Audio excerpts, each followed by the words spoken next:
안녕하세요. 저를 표현하자면 한마디로 알아주는 퀸카였어요. 중학교, 고등학교 시절에는 사실 외모에는 관심이 없어서 그런지 잘 몰랐는데 대학생 때부터 저의 미모는 빛을 발산하기 시작했어요. 아빠를 닮아서 키가 컸고 엄마의 몸매를 닮아서 부모님께 감사함에 고개가 절로 숙여질 만큼 제가 봐도 괜찮은 몸매였죠. 심지어 피부도 타고나서 엄청 좋았어요. 어디를 가나 미팅 1순위, 소개팅 1순위로 스케줄이 참 바빴어요. 미녀의 삶이란 정말 멋졌어요. 콧대가 하늘을 찔렀죠. 미모는 무기라는 말은 정답이었어요. 어디를 가나 승리했으니까요. 어떠한 말을 해도 제가 하는 말은 전부 명언이 되었고 어떠한 행동을 해도 애교로 퉁쳐버리는 그런 완벽 그 자체였어요. 대학교 때는 신입생으로 들어가자마자 학번을 대표하는 미인이었고 동기들에게나 선배들에게나 단시간에 소문이 날 만큼 외모로 유명했어요.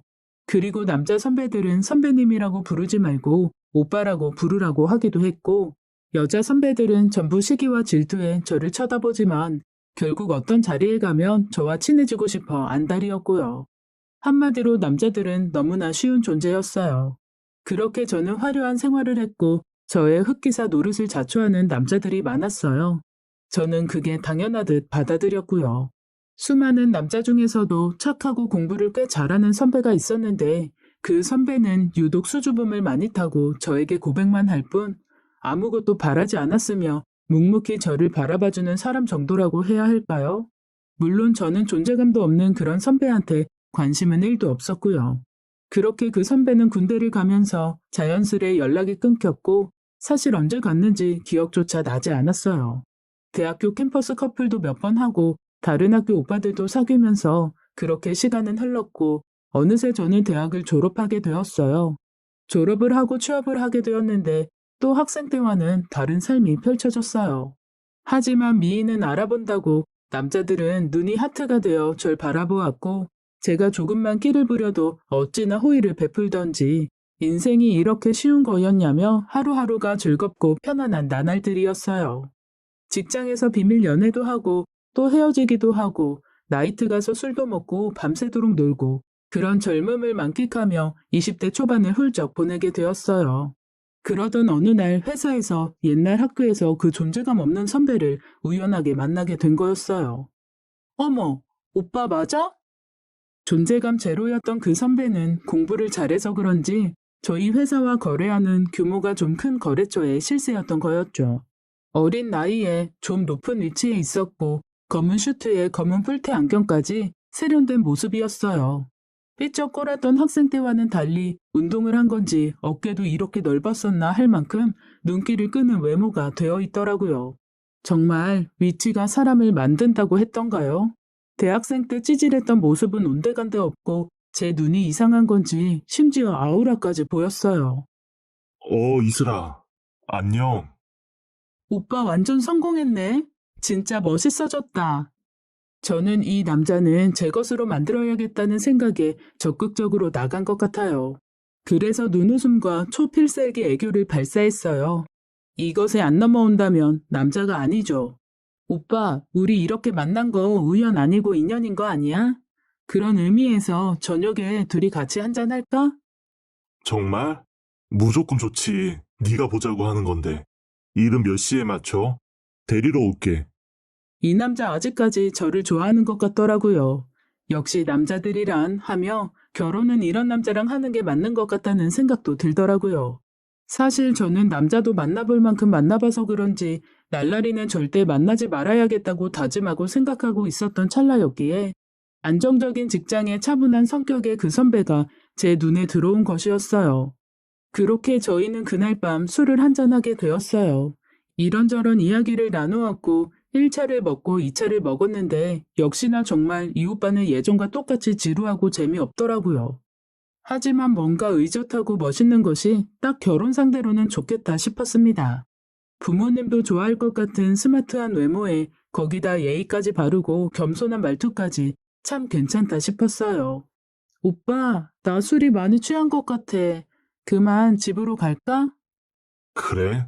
알겠어. 집 어디야? 데려다 줄게. 매너도 좋았어요. 그리고 집에 데려다 줄 때도 저에게 손을 잡는다거나 뭔가 바란다거나 그런 것 하나 없이 집으로 데려다 주더라고요. 속으로 이 사람 왜 이렇게 잘 성장한 거야? 라고 생각했죠. 그렇게 그날부터 오빠와는 자연스럽게 계속해서 연락을 주고받았어요. 저도 그 당시 이렇다 할 만나는 남자가 없었기에 오빠의 사귀자는 말에 응하게 되었죠. 오빠는 회사 때문에 거처를 지방에 두고 있었고 연애를 한다면 장거리 연애인데 괜찮겠냐며 저의 의사를 물어보았어요. 저는 이 오빠에 대한 마음이 아직 그렇게 애틋한 사랑이 아니어서 그런지 별 문제라고 생각하지는 않았습니다. 저와의 거리는 차로 2시간 정도가 되는 거리여서 주말마다 볼 수 있으니 주말에는 내려와서 저를 만나기로 했죠. 그렇게 저의 장거리 연애는 시작되었어요. 알고 보니 오빠는 회사에서 꽤 유능한 인재였고 그 능력을 인정받으며 승진을 거듭하고 승승장구를 했고 저는 저 나름대로 회사 생활도 열심히 하고 친구들도 만나며 인생을 즐기며 잘 살았어요. 하지만 바람을 핀다거나 양다리를 걸치는 그런 양심의 가책을 느끼는 행동은 한 적이 없었죠. 워낙 제가 술을 좋아해서 친구들과 모임은 많았지만 나름대로 고지식한 면이 있어 조신하게 살았거든요. 오빠는 늘 한결같이 저를 사랑해 주었고 믿음과 무한한 신뢰를 주었어요.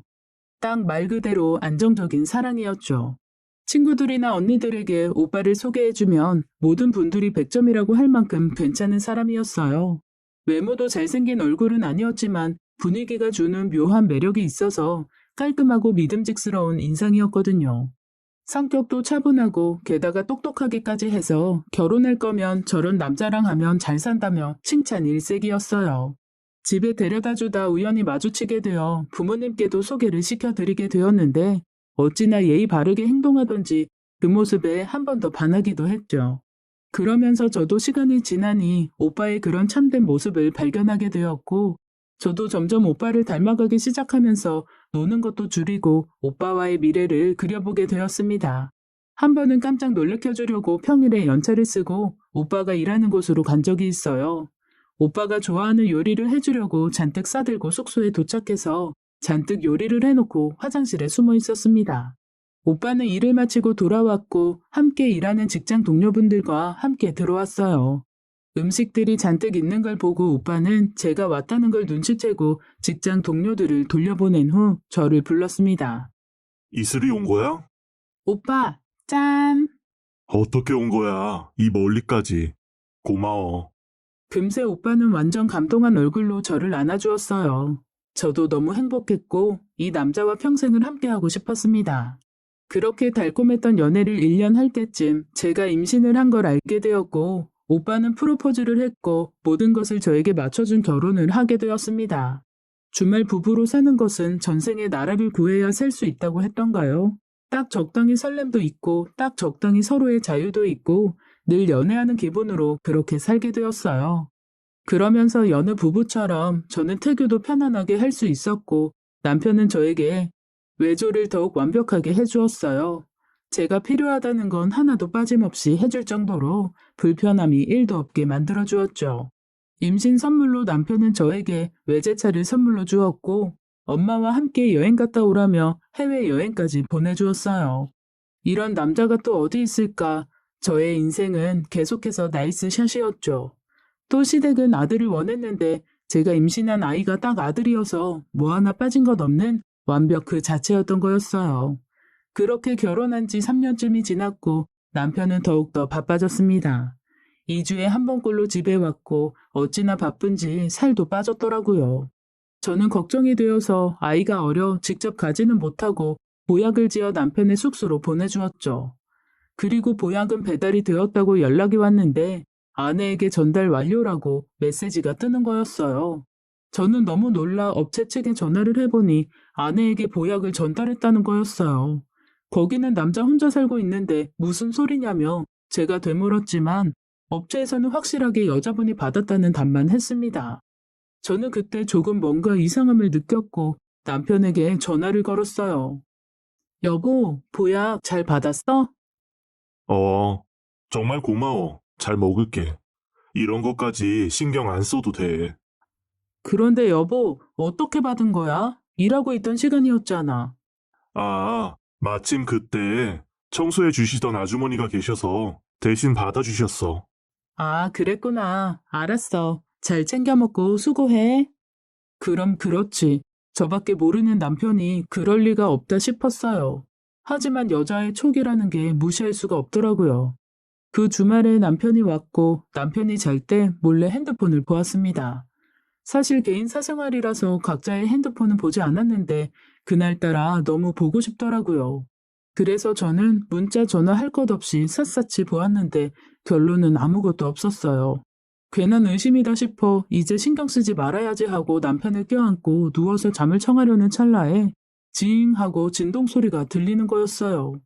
뭐지? 하며 휴대폰을 보았는데 제 것도 아니었고 남편 것도 아니었죠. 그런데 또 진동 소리가 징 하고 들렸어요. 안 잤어? 뭐해? 응, 오빠, 자려고 하는데 진동 소리가 들려서. 뭐지?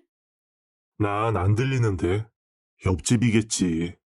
이 집에서 산 것이 몇 년인데 옆집에 진동 소리가 들린다는 것은 말이 안 되는 소리였죠. 분명 뭔가 있다는 생각에 확신이 드는 순간이었어요. 남편은 일요일 밤 숙소로 갔고 저도 왜 그날따라 반드시 따라가야겠다는 생각이 든 건지는 모르겠지만 남편의 뒤를 밟게 되었어요. 숙소로 들어가는 걸 확인하고 밖에서 창문에 불 켜지는 걸 확인했습니다. 별 문제가 없었어요. 하지만 저의 의심은 사라지지 않았고 한참을 보는데 창문가에 두 사람이 서 있는 모습이 보이는 거였어요. 분명히 머리가 긴 여자였고 창문에 비치는 모습이 껴안고 있더라고요. 시간은 새벽 1시, 누가 봐도 말도 안 되는 장면이었고 저는 당장 숙소로 올라가 벨을 눌렀습니다. 남편은 저인지 모르고 윗옷을 벗은 채 나오더라고요. 어떻게 온 거야? 아내 누구야? 어떻게 온 거냐니까. 나와봐. 아내 누구냐고. 꼭 이렇게 해야 되겠어? 너 감당할 수 있냐? 무슨 말이야? 저는 남편을 밀어버리고 방을 들어갔는데 누가 봐도 딱 20대의 어린 여자애가 옷을 홀딱 벗은 채로 침대에 누워있는 것이었습니다. 아줌마, 문 닫아요. 야, 너 뭐야? 하면서 여자애의 머리채를 잡았는데 갑자기 뒤에서 남편이 다가와서는 저의 팔을 세게 잡아 질질 끌고 나와서 거실 바닥에다가 저를 밀어버렸어요. 너 나랑 이혼할 거 아니면 집으로 가라. 무슨 소리 하는 거야? 바람 피우는 장면 다 들켜놓고서는 나한테 한다는 소리가 고작 그거야? 너 같은 날라리 이렇게 인간답게 살게 해줬으면 됐지. 뭘 더 바래? 어떻게 그런 말을 할 수가 있어? 내가 아는 오빠 맞아? 아, 진짜 사람 피곤하게 만드네. 아줌마, 저 오빠랑 산지 6년 됐어요. 아줌마 만나기 전부터 사랑했던 사이였고, 아줌마가 임신해서 어쩔 수 없이 제가 그 결혼 허락한 거예요. 저는 하늘이 무너지는 것 같았어요. 나이스 샷인 줄 알았던 저의 인생이 한순간 완전 진흙탕이 돼버렸죠. 제가 예쁘다는 생각에 미쳐서 이 남자가 저에게 반한 줄로만 알았고, 이 남자는 완벽하게 제 것이라 생각했어요. 제 착각이었죠. 남편은 이 20대 어린 상간녀와 저와 결혼하기 전부터 만나왔고 결혼을 허락해 주었다는 말도 황당하고 열받고 어이가 없었어요. 정말 배신감에 치를 떠는 순간이었습니다. 아줌마, 편하게 살고 싶죠? 그러니 자식 키우면서 거기서 사세요. 주말은 제가 집에 보내드릴게요. 이렇게 잘난 남자 반반 나누어 살면 되잖아요. 저는 도저히 참을 수가 없었고 손에 잡히는 모든 것을 집어던지고 소리를 지르고 난리를 쳤습니다. 그랬더니 남편은 저를 힘으로 제압했고 따귀를 때렸어요. 그러면서 평소 담배도 안 피우던 사람이 담배까지 피더라고요.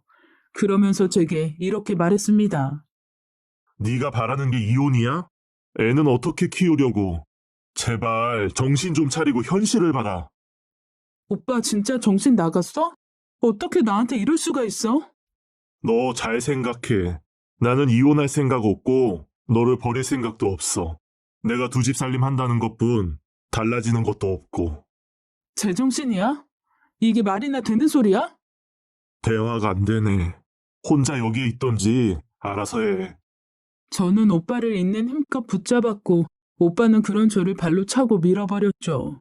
완전히 자존심은 뭉개졌고 비참하기 짝이 없었어요. 그저 제가 할 수 있는 일은 목 놓아 우는 것, 그리고 후회밖에 없었어요. 그렇게 오빠와 여자애는 떠나버렸고, 저는 그 자리에서 가슴이 터져라 엉엉 울었어요. 모든 것이 사기였고, 그렇게 콧대 높았던 저는 헛똑똑이가 되었어요. 그냥 살기가 싫더라고요. 오로지 끝이라고 이혼만을 생각하며 집으로 가는 길에 문득 이런 생각이 들었습니다. 남들 눈에는 내 인생은 모든 이들이 부러워하는 100점짜리의 인구 부부라는 점이 제 발목을 잡더라고요. 잘 살고만 있는 줄 아는 부모님께도 저만 눈 감으면 되는 일이었고, 그리고 이제껏 저의 삶에 들였던 제 시간과 노력들, 누리고 살았던 많은 것들을 포기할 수 없어 여러 가지 만감이 교차하였습니다. 말도 안 된다는 걸 알면서도 저는 저와 아이만을 생각하며 이를 꽉 깨물고 집으로 돌아갔어요. 그런 후 반포기 상태로 오빠에게 문자를 보냈어요. 오빠 말대로 나 오늘 못 본 걸로 할게. 그렇게 해. 잘 생각했어. 치가 떨리고 몸서리가 쳤지만 나만 눈 감으면 되지, 나만 참으면 되지 싶었어요. 오빠는 소름 끼치게도 그 일이 진짜 없어진 것처럼 똑같이 주말이면 어김없이 와서 좋은 남편, 좋은 아빠, 좋은 사위 흉내를 아무렇지 않게 했고 예전으로 완벽하게 또 돌아와 있었어요. 그리고 몇 달 후 바람피고 있던 상간녀 여자애한테 문자가 한 통 왔습니다. 언니, 저 오빠 가만두지 않을 거예요. 아이도 있고 같은 여자로서 불쌍해서 말해주는 거예요. 지금부터 전 일주일 후에 오빠를 무너뜨릴 계획이니 알아서 하세요. 안녕하세요. 이건 또 무슨 일인지 싶었습니다. 너무 황당하고 어처구니가 없어서 문자는 그냥 무시해버렸어요. 그리고 그쯤 마침 부부 공동으로 넣었던 투자금이 만기가 되어 재투자를 하라면서 연락이 왔어요. 오빠의 통장 관리는 제가 했던 부분이 있었고 그 상간녀의 문자 내용이 생각났죠. 그래서 꽤 큰 돈이라 혹시나 싶어 만기가 된 투자금은 제 비자금 통장에 넣어두었습니다.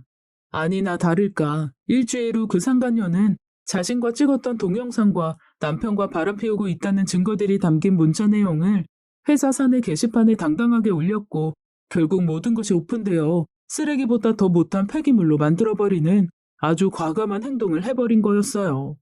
남편은 이 일을 계기로 회사의 징계를 휴직이나 감봉 정도로 끝난 게 아니라 회사에서는 바로 해고 처리가 되었습니다. 그리고 회사의 이미지 타격에 관한 명예훼손으로 손해배상 청구까지 당하는 등 진행했던 프로젝트의 실패, 업무 조작과 여러 가지를 책임을 물어 고소까지 당하게 되었어요. 하지만 뭔가 좀 과하다 싶었습니다. 아무리 큰 잘못을 했다고 하더라도 지난 몇 년의 세월 동안 남편은 회사의 일을 자신의 일처럼 도맡아 했고 인생을 올인했다고 해도 과언이 아닐 정도로 일적으로는 인정받아 회사의 기여도가 그 누구보다 컸어요. 그래서 젊은 나이에도 빠른 승진을 몇 번이나 했으며 고향을 떠나서 거처를 옮겨 다니며 회사의 모든 걸 바치고 희생을 했죠. 공로상도 몇 번이나 받은 그 사람이 아무리 바람을 폈다 치더라도 고소까지 당하는 것은 좀 의아하게 생각됐습니다. 심지어 다시는 그 업계에 발을 들이지 못할 정도로 몰상식의 파렴치한으로 추방까지 되어버렸더라고요.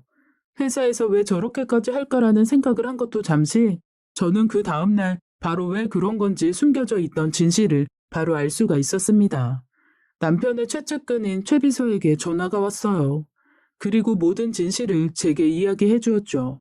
글쎄 그 20대 상간녀는 바로 남편 회사의 회장 외동딸이었어요. 남편은 첫 직장에서 자신의 모든 것을 바쳤고 어느 순간부터는 더 클 수가 없었던 탓에 고민하던 찰나 빗나간 야망으로 회장의 외동딸을 꼬시려 했던 거죠. 하지만 외동딸은 당시 고등학교 3학년의 나이였고 현실적으로 불가능하단 걸 아는 순간 공부를 잘했던 남편은 머리를 굴렸고 그 고등학생이었던 상간녀를 좋은 대학에 보내준다는 핑계로 자처해서 과외를 시켜주었다고 해요.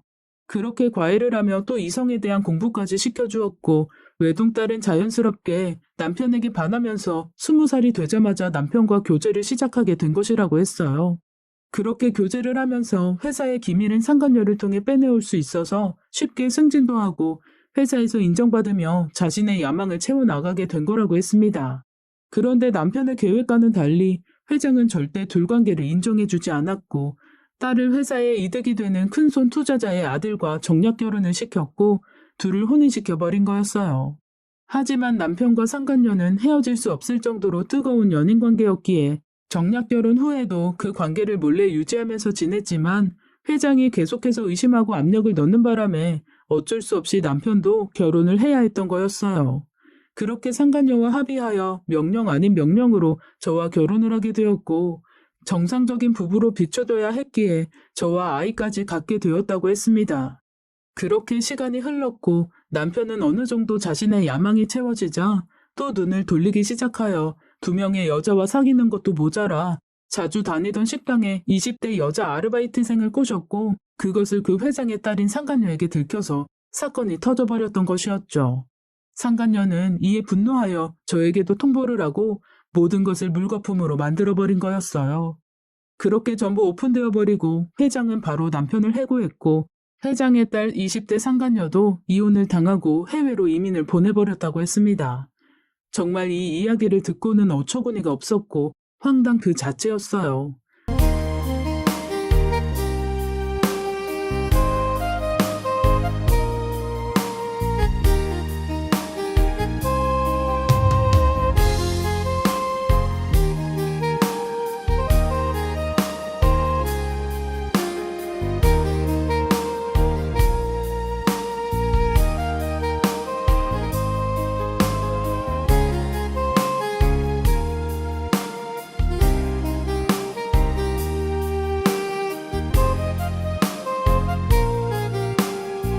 그러면서 마지막으로 비서가 하는 말이 저를 더 당황케 만들었죠. 사모님도 정신 차리시고 갈 길 가시길 바라겠습니다. 최 비서님, 이야기해 주셔서 감사드려요. 아닙니다. 같은 피해자끼리 알 건 아셔야 할 것 같아서 말씀드렸습니다. 무슨 말씀이세요? 같은 피해자라니요. 사실은 식당 아르바이트생은 제 여자친구였어요. 부장님은 그걸 아시면서도 일부러 제 여자친구에게 접근해서 심심풀이로 갖고 놀았습니다. 완전 쓰레기도 이런 쓰레기가 없었어요. 저는 그 말을 듣고는 정말 너무 충격을 받았고 더 이상 말을 이을 수가 없어 그렇게 통화를 종료했습니다. 남편은 멘탈이 탈탈 털린 상태로 집으로 돌아왔어요. 자신도 꼴에 맘고생을 했는지 얼굴이 헬쓱해져서는 저를 쓱 쳐다보더라고요. 역시 조강지처밖에 없네. 나 이대로 무너지지 않을 거야. 기다려줘서 고마워. 무슨 소리 하는 거야? 우리 이혼해. 야, 내가 너 받아줄 때 가만히 있어. 이게 주제도 모르고 아직도 그런 소리를 하네. 주제도 모르는 건 바로 너지. 너 같은 놈을 받아줄 여자가 이 세상에 어디 있어? 넌 혼자 쓸쓸히 늙어갈 거야.